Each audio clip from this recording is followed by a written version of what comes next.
Hey everybody, I'm now going to be uploading my second reaction video for today. With this video being 5 very chilling Craigslist encounters with haunting stories behind them. And this video is by Top 5 Unknown. Sorry for the sudden pauses like that, it's just since I've been having some food and yeah, I'm trying to stop myself from burping.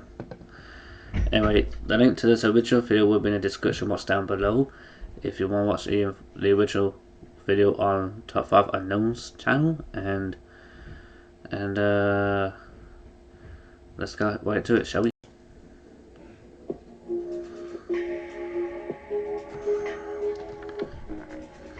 What's going on, you guys? My name's Tynots, and welcome to Top 5 Unknowns, 5 strangest Craigslist encounters.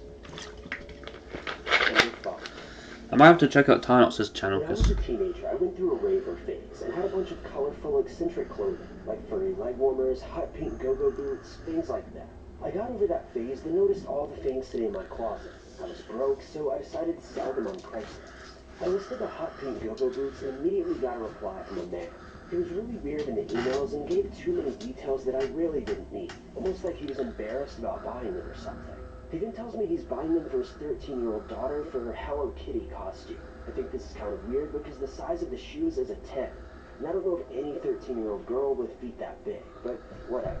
I meet up with him at a coffee shop with my mom to deliver the shoes, and he doesn't say more than 2 words to me, which is odd because he was so chatty in the emails. So anyway, he bought a bunch of my stuff, always saying that it was for his daughter, so that she could complete her Hello Kitty costumes.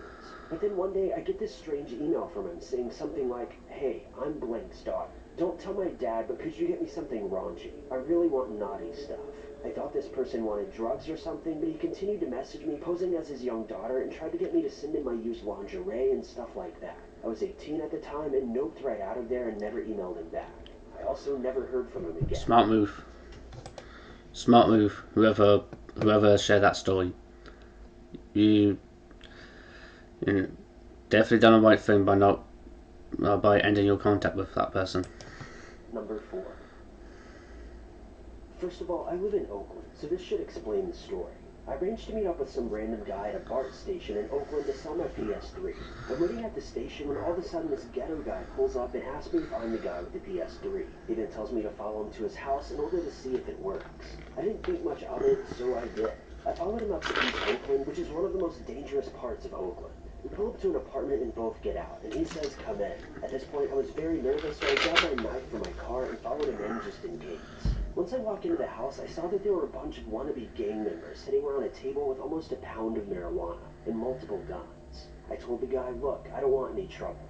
And he told me, "It's cool, they're my friends." He then asked me to plug the PS3 into a small TV in the corner. After I plugged it in, he said that he was interested in buying it and paid me in all $1 bills. I know not much happened in this story, but this group of men caused me to experience the greatest amount of fear I've ever had in my life.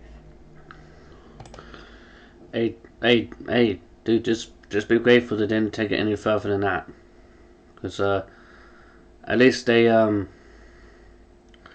least you know that they at least they all they wanted was the PS3, and at least they gave you the money. So that's not bad. That's not bad. Number 3. My wife was advertising a rowing-style workout machine on Craigslist. A guy emailed us That's not saying that bad. he wanted to buy it, and we set up a time for him to come check it out. So this mid-40s dude comes over to the house when I'm at work. He then asks about it and tells my wife he's not sure how it works, then asks her to show it to him. So she gets on the machine and starts basically doing a workout demo. He makes things stretch out by continuing to ask her machine and workout-related questions as she's rowing. He then suddenly stops and asks if he can use the bathroom.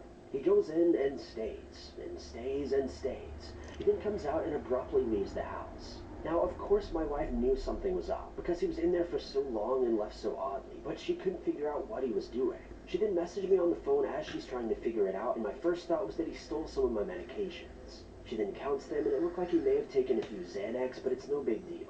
I then get a series of text messages that read, "OMG, I just found my razor." "Was it missing?" I asked. "It has poop on the handle." I responded, "Like actual poop?" She then says, yes, he shoved my razor up his butt. Number 2. What the hell is wrong with that dude? Okay, yeah, that's just weird. That's just weird. It was a few weeks before my junior year of college, so this was 2010. I wanted to sell an old couch from my previous house because we were getting 2 new roommates and they already had couches. I posted the ad and about 15 minutes later I got an email. The guy said that he would pay $75 for the couch. I'd listed it for $100, but he said he would bring some Xbox games to make up the difference. So I agreed and gave him our address. So he pulls up in a truck with 2 women in the back. I insist on helping him get the couch out, but he says no, that he has the 2 women to do it. Then things get interesting. He says he only has $50, but I took the money, and he said that he would give me one of the girls for 20 minutes. Keep in mind, he told me this as the couch was sitting in his truck. I didn't know what else to say, so I took the 50 and just told him to leave. Was he pimping out one of the ladies? Dude, that's just wrong on a number of levels. He's insulted for some reason and threatened to come back and beat and rob me blind. We moved to our new house the next day with our new roommates. Fast forward about a month, and on the front page of a local newspaper was a picture of my old street with the headline, "Man arrested for intimidating students at party with a crowbar." Turns out this is at my old house. I read on and found out that his name was Bruce, and his criminal background included 17 misdemeanors, sexual assault, and attempted kidnapping charges. Also, the icing on the cake was that he also had lived in Ohio and had numerous stalking charges there as well. Well, I bet that dumbass wish he never fucking went back there, did he? Because now the police got his sorry ass, and now he has to deal with all the goddamn motherfucker charges. That's what you get when you make a threat to go back there and beat the snot out of someone. You never do that.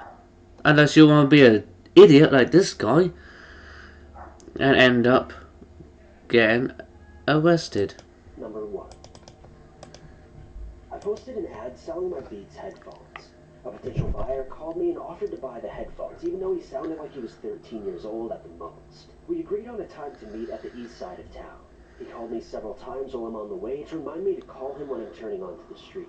I pull up to the address that he sent me, and there were 2 kids sitting out in the driveway.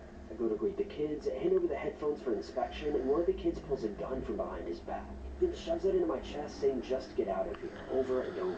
I get back into my car, and then the first kid comes over to my door, punches me in the face through the window, and spits on me. By the time this little kid is done hitting me, his partner's already running through the backyard of the house we met at. The chubby little partner then goes to follow him and walks in front of my car. I immediately start the car and floor it, ramming the little jerk and knocking him into the fence across the sidewalk. Once I slam him into the fence, I swerve back onto the curb and speed down the street. I called the police about 2 minutes later, and the kids got caught later that evening, after they assaulted someone with brass knuckles after meeting them to buy a laptop.